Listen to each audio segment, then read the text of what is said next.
So, hey guys, Mitch here, and I'm here with Tabitha. But we've got some friends here. We just finished doing Hit Pints at Buzz Bomb. It was a lot of fun. We're here with Shae, and then also Aaron, who kind of designed this whole thing, and then also Nick and Dylan, who we're going to talk to in just a minute. So, but Aaron, let's start with you.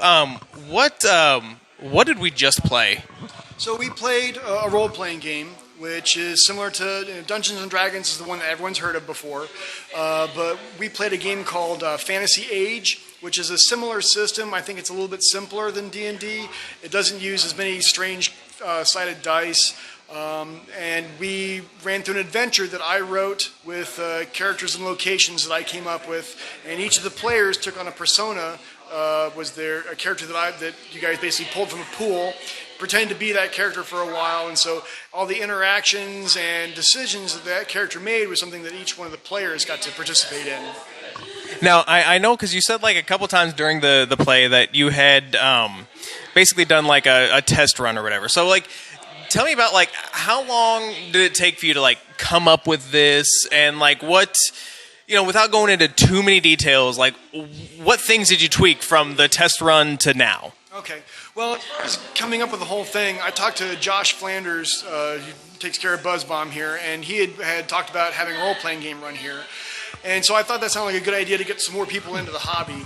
And when he said to give me the go-ahead to go ahead and do this, I decided I wanted to run something from the ground up. So I wanted to make my own world and my own creatures and stuff, primarily because I didn't want to use some other intellectual property, Star Wars, Game of Thrones, whatever, that someone may know more about it than I do, and therefore would say, oh, well, in Book 5, this is really what happened. and so to get rid of that, I figured we're just going to do a base fantasy. I want things to be familiar enough so people that had played Warcraft or seen Game of Thrones or Lord of the Rings could jump into it and understand what was going on. So I put a bit of thought into the background of the world, more than was necessary. In fact, you guys didn't even see a quarter of the stuff there, but I did all that just to kind of set things up for my own background so that if any kind of weird question came up, like, where did these people come from? I could say, oh, well, this is a monster from 1,000 years ago that did whatever. So I spent about a month or so putting things together. I was on vacation this last week, so I kind of wrote some things down and tweaked some stuff. And we did the playthrough, and I had seasoned role players, people that I'd played games with before, that played through it, and they kind of tried poking holes and stuff, and kicking the tires for the rules, and kind of give me a refresher to how things worked. And so honestly, one of the players was here, and he texted, I saw a message earlier that he was really happy that you guys had done some of the same things that they had done. Getting the cards, doing scouting, although I believe you guys brought up traps. You mentioned getting some traps and stuff, which we didn't cover. So even seasoned players missed out some details I think that you guys got a hold of. So both playthroughs went really well. Today was a lot of fun because I've never met any of you, so I thought that was interesting to kind of get some more people involved in this. Nice. And just like how long have you been involved in like role playing games just in general? Oh man, my father ran Traveler for me back when I was 12, so that's 30 plus years ago.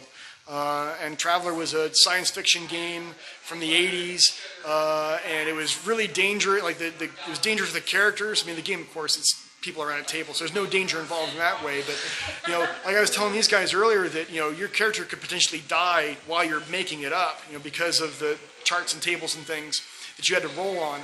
But that's all been simplified. A lot of the more modern games have done away with a lot of that stuff. It's become a lot simpler, a lot more streamlined with each edition and each different game system. And I could probably name 12 different game systems and game worlds that I play in on a fairly regular basis. So I do this quite a lot. Nice. So like kind of like what I was saying, like with especially with Tabitha and me, like we've watched people play this game before. Like I've lived with people who would play like Dungeons and Dragons and like Magic and things. It was just kind of like one of those things. Like I'd come home and they'd like be in the middle of the game. It was like, cool. I'm gonna go off and do my own thing. So I guess first off, because I know that you guys have played this before, how did we do? Well, you lived. That's always good. I felt like you guys did really, really great for your first time. You were very, very into it. I mean, a lot of people kind of, they kind of zone in, and now I still have a problem doing that. I've been playing, these tabletop games for, about a year and a half now, but no, you guys, kept your focus, on the game the entire time, which is really, really good, which you really need to see that in a lot of players, because a lot of DMs, I mean... Oh, man. Yeah, one of the biggest issues when you run a game like this, in any situation, is you have players that like get on their phones and space out, and you got to explain what's going on to them. And that drains a lot of energy from who's running it, and from other players, too. And you guys did really well at staying focused, being entertained. Yeah, and I'll admit, I'm one of those players that is really, really bad about it. But I do love the game. I do love the game. Like, I got turned on to tabletop games, actually from my buddy Dylan sitting next to me here. I started playing D&D 5e, and then I got kind of, Obsessed with it? Yeah, let's put it that way, But, So earlier, before we were playing, like, Dylan, you kind of said how, like, you're, like, typically you're the DM or the GM, like, depending on what game you're playing, so what kind of things do you look for or anticipate in the middle of a game? In the middle of a game? Well, in the middle of the game, it's... Okay, first up, as a DM, you lay out a rough estimate of where you want to be, and hopefully you'll get there. But in all honesty, it's all about... I'm going to let you know, it's my job as a player and as a party just to screw that up as much as Yes. And that was going to lead me to my next question. You literally just lay out as much as you can and hope that they go towards that route and plan for them going off track and off script constantly, because they will. There's an old military saying that no plan survives first contact with the enemy, and that is absolutely true. So yeah, you as a GM, you plan for every contingency, and sure enough, the players are going to do something that you had never thought of before. And it can be something completely oddball. And that's the beauty of these games over computer games. I mean, computer games are fun. I love Dragon Age and Skyrim and stuff. But those games have got a finite amount of solutions. Whereas this game, because you have a human GM who can think and reason, hopefully, they can make up and on the fly anything to deal with whatever weirdness the PCs threw out at them. And so I think, to me, it really encourages the players to be as creative as possible, and then it gives the GM a way to just kind of like build off of that. It's almost like an improvisational theater where there's like a give and take the entire time. And really the most work that you do as a GM is before the game, and you're trying to set up parameters of, okay, what if they do this? What if they do that? Do I have a relative plan of what they're going to do? And sometimes it's picking a right game where it has a good system for you to work off of. There are some games where you have a PC do something and the game mechanics itself is like, okay, now what do I do? And a lot of times too, if I can add, and Dylan can vouch for me, because I've DM'd not a whole lot, just once or twice myself, but player characters will do something, and you just literally have to improvise on the spot to figure it out. Oh man, all the time. And it can be brutal, and sometimes you can break your own game that way too. So what's more fun for you, being the the GM to kind of create this world, or being a player to to not only just like decide on like to kind of figure out the game, but also to kind of like, especially like if you kind of think where the GM is going, and just maybe like mess with them. Dylan, why don't you answer that question first? Okay, at first I really thought it was all about being a player. I was like, oh man, I love being a player. And then if you couldn't tell in our game, every now and then I'd start to be like, I've talked a lot. Oh gosh. Okay, no, focus on the player. Sorry, guys. You see, you were laughing extremely hard. I thought there was some inside joke, like, no, I just had there's something on somebody's face here, or what's going on here? Imagine my surprise when mid-conversation I look down and there's that staring at me between Well, what my we're looking at legs. right now is there's a pug just happy as can be, just. He's the happiest. Oh my gosh. Okay. So, Moving on back to topic. So, at first I thought I was being a player character, but if you can't tell, while we were playing, I had to stop a few times. It was like, okay, I've got to stop talking. Because after playing since I was like 13, I found out more and more that I liked being a GM or a DM or whatever you want to say, because that way I can talk more, as awful as that is. You're more in control. Yes. Yeah, I like it. I like. Plus, I get to build worlds and then have my players destroy them.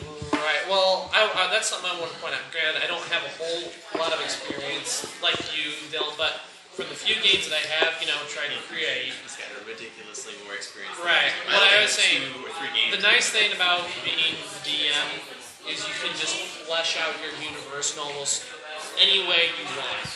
At the end of the day, your God, your rule goes, which is nice. But at the same time, it is, as a player character, it is fun to, kind of explore and see those different avenues that the GM leaves, or just completely break the game and just, watch the DM turn red at what you've done to his carefully laid out story. It was kind of fun fleshing out characters this time around. So okay, so Shae, I don't know, like, what's your experience with role playing games? Like, is this nothing? Okay, so with both you and Tabitha, like, what were kind of some of your expectations going into it, and then also, like, don't want to do that, dog. What were some of your expectations going into today, and like, how did today like kind of match up with that?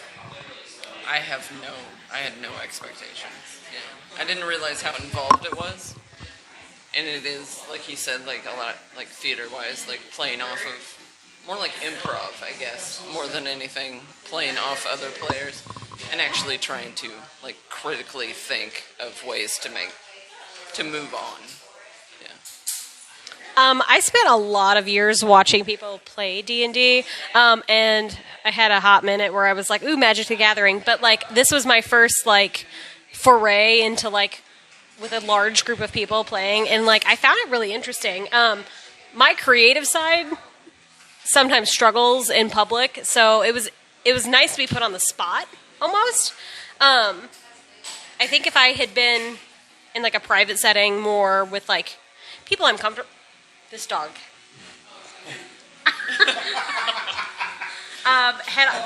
Okay, he's gonna get on the table. I can taste that. That's awful. This is not great. But if I had been, Jesus Christ. if I had been in a more like private setting and things, I think I could have been a little bit more creative. But I had fun. Like, this was wonderful. This was definitely something I would do again. Yeah. I'm gonna say, like, speaking with that whole creative part, like, I feel like the hardest part for me was coming up with my name. And I think part of it was because okay, so like with the characters descriptions, like you had 6 of them, and so it was like A, B, C, D, E, and so it was like I had E, so like I had to come up with a name that started with an E, and it was like I don't know what to do, and like. Okay, but you're right. Like, it's kind of like, it's one of those things where it's like once I kind of got into it, like, it kind of forced me to be like, okay, to kind of become this character or whatever. So, I guess, Aaron, the last question I'm going to have, and then we're gonna tie things up here. So, like, how did today go? Like, do you foresee like more of these kind of events here? Well, I hope so. I think that, I had a good time running it. It's a bit of work to put them together, but now that I've kind of laid a lot of that groundwork, I don't think it's going to be quite as intensive as far as building adventures. So I'd like to do more. I'd like to see more of this kind of thing within the community, and there's a ton of different games out there. So if you're not, I know some people could be put off with D&D as far as like, maybe potentially the violence. I mean, it is a fantasy setting, so there are going to be fights and big battles and stuff. There's a ton of other games out there. In fact, there's a game that even uses the system we use today called Blue Rose, which is a romantic game. I don't know anything about it.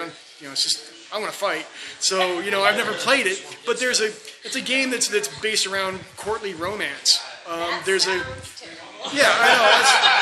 That's totally not my thing. There's a game called Fiasco that I was talking to these guys about.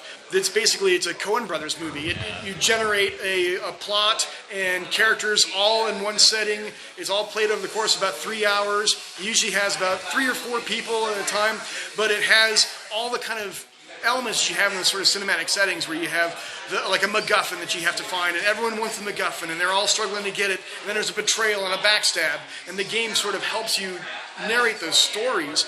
And so if you don't want to do fantasy D&D, there's other stuff out there, and I'd like to see more of this. Because unlike video games, this is definitely a community type thing. You have to have at least 4 or 5 people to play this. And so, a place like this or game stores, you can usually get a back room or something that they'll let you play in. Or, I thought this was a great location. I mean, the beer's good, so that's a bonus.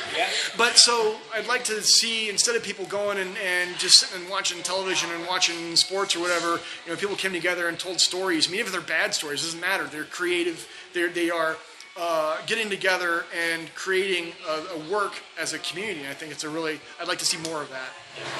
Yeah, and definitely. I mean, it's kind of one of those things where it's like you want to see more of that, especially in a city like Springfield, because there is that outlet available, and just kind of and it's really cool to see that kind of coming to life. So. Well, and it's always been our thing to bring attention to the things that happen in Springfield versus things that don't happen in Springfield. Like, you get those larger cities where this might be a normal Sunday for a lot of people, but is it a normal Sunday for Springfield? Like, somewhere where this is in a public forum rather than someone's house. Yeah. So, like... Normal Monday for us. Right. But, like, we would have never done this had it not been for this event. Exactly. So, yeah. Also, the other big issue with playing these role-playing games, especially the harder ones to set up, is the fact that you kind of run with the same people all the time. And, I mean, that's really great because you get to develop really, really good friendships based on that. But it's nice having events in the community to bring new people and also to meet new people through that. Because, I mean, we only play, like, over the summer. Because we've got, like, 6 or 7 guys we play with, and they can't do it during the school year. We've all got, real jobs, of course, and then extracurriculars on the side and stuff like that. So having events like this really helps keep a lot of the game stores in town, and I think would probably help a lot of new people enter it. It'd be a huge help to the community in general. So, so with that, guys, thanks so much, not only just for talking with us, but, thanks for, hanging out, and it was a really good time. Definitely looking forward to more of it. For you guys watching, thanks for watching, and hope to have more of these kinds of the videos later. So, See ya. Bye.